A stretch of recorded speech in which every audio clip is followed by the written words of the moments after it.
जीवन में अपने एक विशेष लक्ष्य की पूर्ति के लिए बरसों तक एक व्यक्ति भारत के गांवों की यात्रा करता रहा और समय की रेत पर अपने पांवों के निशान तथा कभी न मिटने वाला एक गहरा प्रभाव छोड़ता गया।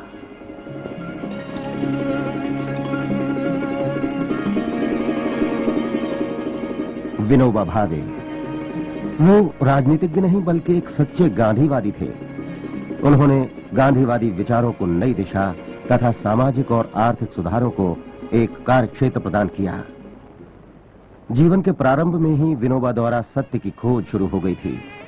जिला कोलाबा महाराष्ट्र में, जो आज रायगढ़ के नाम से प्रसिद्ध है, उसी के गागोड़े नामक एक गांव में 11 सितंबर सन 1895 में विनोबा जी का जन्म हुआ।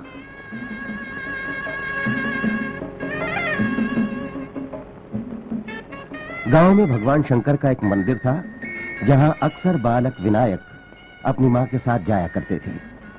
मां धीरे धीरे एक एक बूंद जल मूर्ति पर डालते हुए देवता को स्नान कराती थीं। विनायक इसे देखा करते थे। छोटे विनायक को लगता कि मूर्ति पर पूरा पानी एक साथ क्यों नहीं डाल दिया जाता, इस तरह वक्त की बर्बादी क्यों। माता ने इस विचारधारा को अनुचित बताया। उन्होंने समझाया, बेटे, ये केवल पानी की बूंदें नहीं हैं, समय के आंचल से टपका हुआ एक एक पल है। जितनी अधिक बूंदें टपकेंगी उतनी अधिक देर तक पूजा चलती रहेगी। जितनी लंबी पूजा उतनी अच्छी पूजा।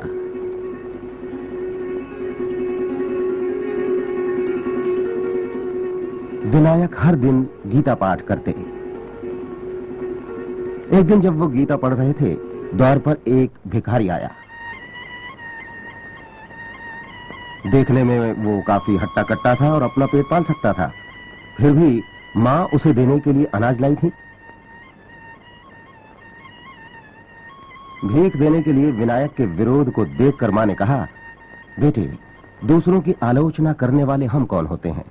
हमारे पास जो अधिक है उसे हम दूसरों के साथ बांट लें, न कि उनसे सवाल करते रहें।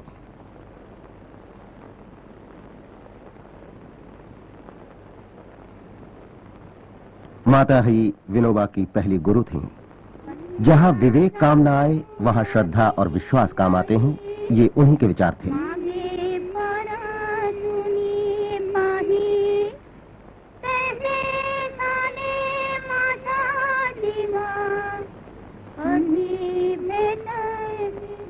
बचपन में ही अपने गांव के शांत वातावरण से दूर वडोदरा शहर में जाकर वो बस गए। उनके पिता नरहरि पंत उसी शहर में काम करते थे।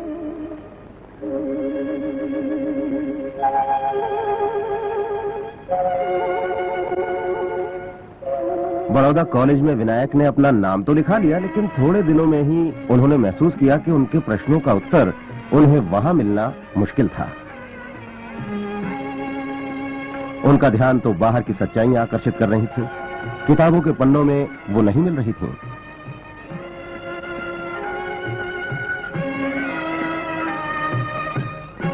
वो घंटों कॉलेज के देवालय में ध्यानस्थ बैठा करते थे। वो सृष्टि, जीवन तथा सत्य का सही अर्थ समझना चाहते थे।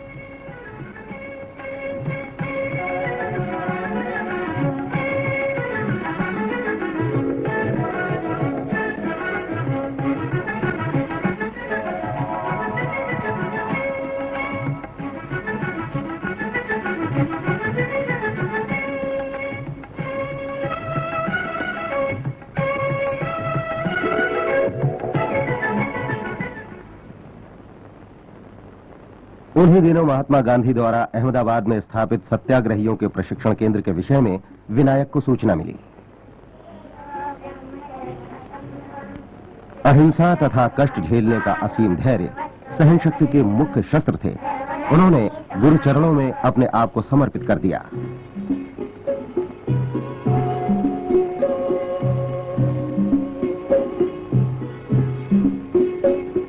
आश्रम का जीवन एकदम सीधा सादा और संयमित था। भारत की अभावग्रस्त गरीब जनता के साथ आश्रम में रहने के कारण विनायक के हृदय में एकता के भाव जागे। आश्रम में विनायक का आगमन वैसा ही था जैसे वो अपने घर लौटकर आए हों। सत्य की खोज के लिए वहां उन्हें मनचाहा वातावरण मिल गया। ओम पूर्णमिदः पूर्णमिदं उन्होंने उपनिषद तथा प्राचीन संत महात्माओं के साहित्य का अध्ययन किया। देवः सर्वभूतेषु गूढः सर्वव्यापी सर्वभूतान्तरात्मा यद्वाचादभ्युदितं येन वागभ्युद्यते यन्मनसा न मनुते येनाहुर्मनोमतम् ततो विराड जायत विराजो अधिपूरुषः एताहमेतं पुरुषं महान्तम् आदित्यवर्णं तमसस्तु पारे। ओम शांति शांति शांति।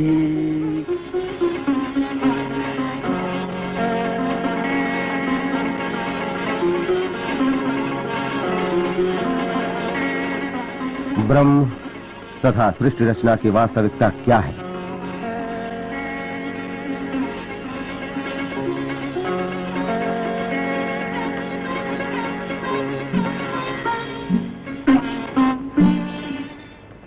विनायक को ज्ञात हो गया कि मनुष्य के दुख दर्द तथा उसके निवारण दोनों ही प्रश्न तथा प्रश्नों के उत्तर इसी में निहित हैं।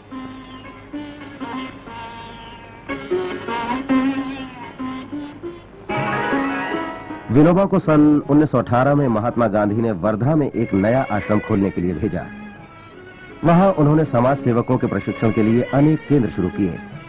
उन्हीं दिनों से विनोबा जी वर्धा से लगभग 15 मील दूर पौनार नामक गांव में विश्रांति के लिए चले गए। साथ ही समय गुजरता रहा। धीरे धीरे राष्ट्रीय आंदोलन के कार्यों में वो अधिक आकर्षित होने लगे। उन्होंने स्वराज्य प्राप्ति के लिए लोगों को अधिक से अधिक कुर्बानियां देने के लिए प्रेरित किया। उन्होंने व्यापारियों से स्वदेशी अपनाने और विदेशी वस्त्रों के बहिष्कार के लिए आग्रह किया। सन 1932 की एक सभा में उन्होंने देखा लोगों के ऊपर जुल्म होते हुए और वहां उन्हें गिरफ्तार करके धूलिया जेल में बंद कर दिया गया। विनोबा ने जेल में कैद साथियों को सीधी सादी भाषा में गीता का मर्म समझाया। सितंबर 1939 यूरोप में दूसरा महायुद्ध आरंभ हो गया था। अंग्रेजी हुकूमत द्वारा भारत में राजनीतिक सभाओं तथा भाषण आदि पर पाबंदी लगा दी गई थी। इसके विरोध में महात्मा गांधी ने व्यक्तिगत सत्याग्रह तथा आंदोलन शुरू किया और सन 1940 में विनोबा जी प्रथम सत्याग्रही के रूप में चुने गए। इस तरह पहली बार जनता में विनोबा जी के नाम की चर्चा होने लगी। खुद को गिरफ्तार करवाकर विनोबा जी जेल चले गए। उसके पश्चात उन्होंने कई बार जेल की यात्राएं की।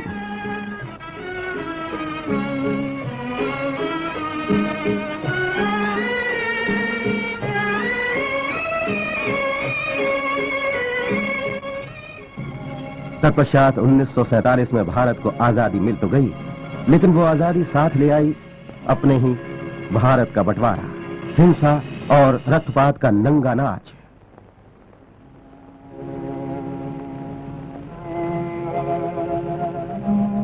गांधी जी टूटा हुआ दिल लेकर जनता के आंसू पोंछने के लिए चल पड़े। विनोबा जी भी अत्यंत दुखी थे। कहां खो गया था अहिंसात्मक आंदोलन का वो संकल्प? अभी तो और भी न जाने कितनी दुखद घटनाएं देखनी थी उन्हें। गांधी जी की हत्या,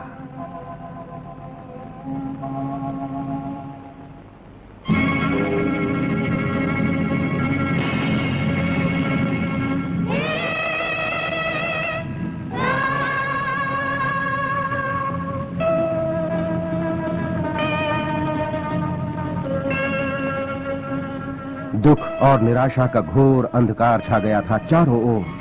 क्या भारत में अहिंसा की परंपरा समाप्त हो गई थी?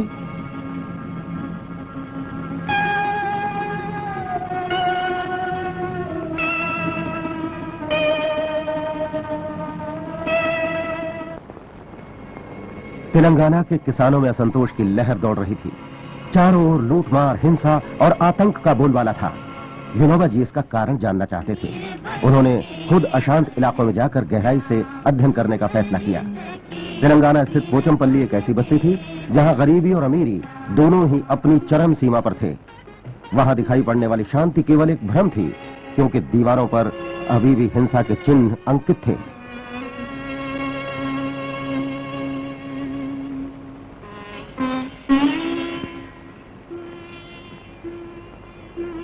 पोचमपल्ली की समस्या वास्तव में क्या थी? वहां जो धनवान थे अत्यंत धनवान थे और जो निर्धन अत्यंत गरीब थे। मुश्किल से एक वक्त का खाना नसीब होता था उन्हें, इसीलिए शायद अपना अधिकार समझकर दूसरों से अपना हक छीन लेते थे।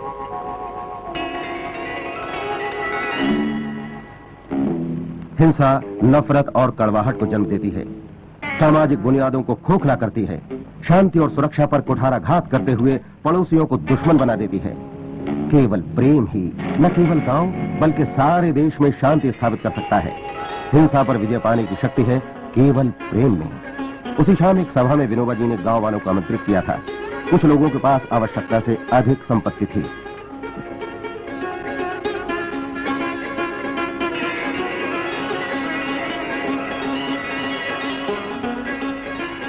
सभा में हरिजनों के लगभग 40 परिवार ऐसे थे जिनके पास कुछ भी नहीं था। इन परिस्थितियों में क्या धनवानों के लिए यह संभव था कि वो निर्धनों को अपने हिस्से का कुछ दे सकें? रामचंद्र रेड्डी नामक एक जमींदार ने खड़े होकर घोषणा की, मैं तैयार हूं। लोगों ने मानो एक चमत्कार देखा। स्वयं विनोबा जी को भी विश्वास नहीं था कि यह संभव हो सकता है।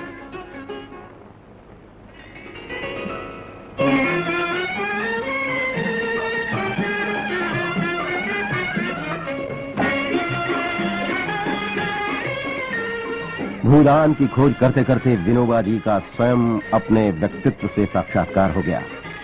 सर्वोदय का यही सिद्धांत था, प्रेम और एकता का सिद्धांत।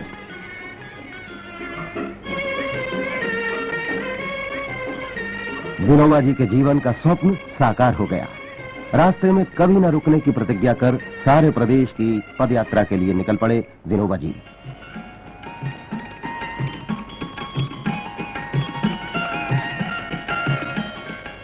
अगर तुम्हारे 5 बेटे हैं तो मुझे 6वां बेटा समझकर अपनी भूमि का 6वां भाग दान कर दो।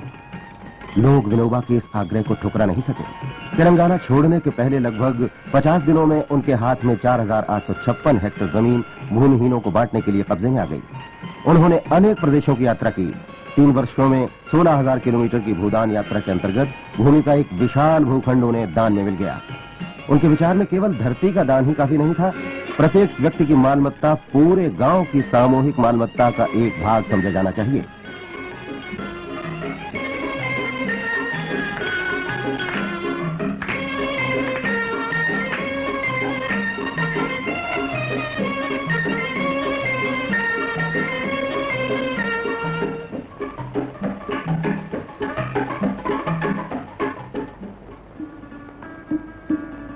भूदान के संदेश का प्रचार करते करते बिहार के शेखों द्वारा आश्रम में पहुंचे, जो सर्वोदय के महान नेता जयप्रकाश नारायण द्वारा ग्राम विकास संबंधी कार्यों के लिए स्थापित किया गया था।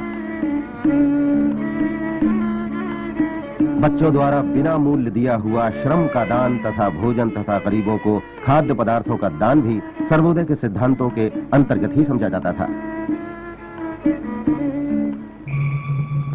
उसके बाद विनोबा जी की यात्रा शुरू हो गई डाकुओं के प्रदेश चंबल की वादियों में। गंगा का प्रवाह जैसे नहीं रुकता, उसी प्रकार है सर्वोदय का संदेश, मैं इसे रुकने नहीं दूंगा। लोगों पर इसका गहरा प्रभाव पड़ा।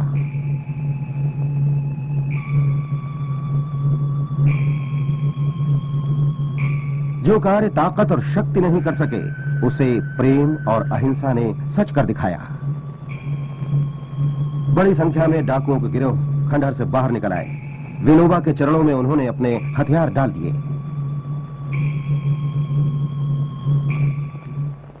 पदयात्रा चलती रही।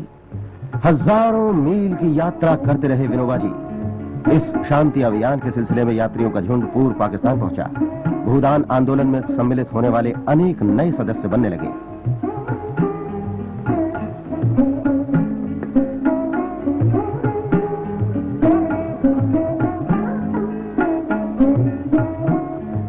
दिल खोलकर लोगों ने भूमिहीनों को धरती का दान दिया।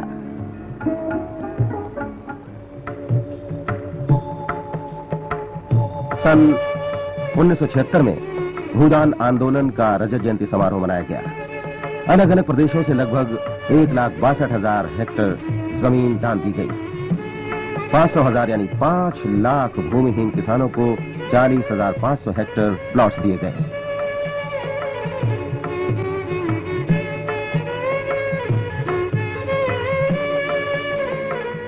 उद्घाटन भाषण देते हुए विनोबा जी ने कहा, मेरे लिए तथा समारोह में आए हुए सारे किसानों के लिए आज बड़े ही आनंद का दिन है। उन्होंने कहा कि आज प्रतीत होता है जैसे इंसानों में भी भगवान का रूप छुपा हुआ है। 22 अप्रैल 1979 में विनोबा भावे ने देश में गौ हत्या के विरोध में आमरण अनशन का संकल्प लिया।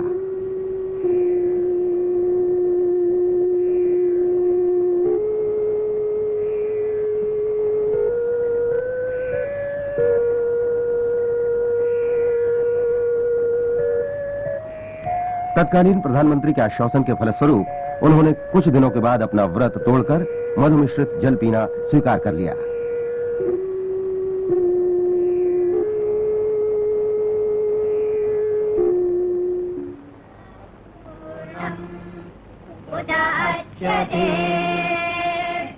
उसके बाद अधिकतर वो अपने पौनार आश्रम में रहने लगे। वो आश्रम जहां विनोबा के सिद्धांतों के अनुरूप हर प्रकार की व्यवस्था थी।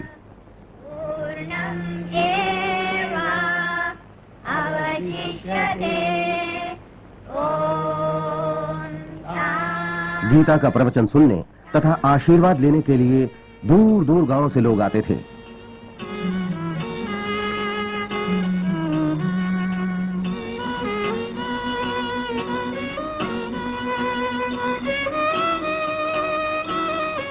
इन प्रवचनों के भाषांतर 17 भारतीय तथा 5 विदेशी भाषाओं में किए गए हैं। लगभग 16 लाख पुस्तकों की प्रतियां बिक चुकी हैं।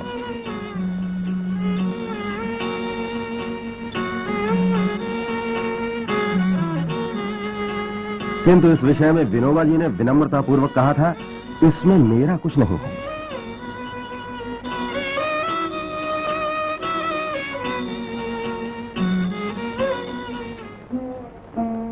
आठ नवंबर सन 1982 में विनोबा को दिल का दौरा पड़ा। उन्होंने दवा लेने से इनकार कर दिया। निर्धारित समय से अधिक वो जीना नहीं चाहते थे।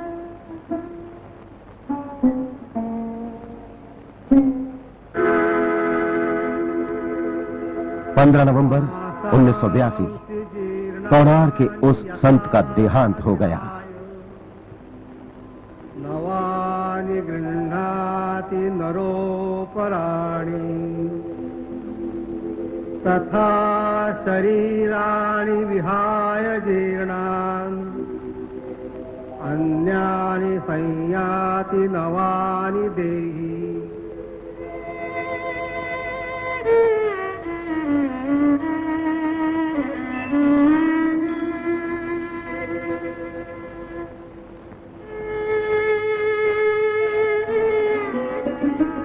विनोबा राजनीतिज्ञ नहीं थे, किंतु एक महान स्वाधीनता सेनानी थे, समाज सेवक थे। संस्कृत, हिंदी और मराठी भाषा के एक समृद्ध विद्वान थे। फ्रेंच, जर्मन, अरेबिक आदि अन्य भाषाओं का भी उन्हें भरपूर ज्ञान था। विनोबा भावे भारत की नैतिक शक्ति के आधार स्तंभ थे। प्राचीन ऋषि मुनियों की परंपरा के अनुसार उन्होंने साधु सन्यासियों जैसा सदाचारपूर्ण जीवन बिताया। उन्हें देश का सर्वश्रेष्ठ सम्मान भारत रत्न मृत्यु के बाद प्रदान किया गया। वो एक विचारक, विद्वान, दीन दुखियों के मित्र और दैवी गुणों से संपन्न एक महान युग पुरुष थे।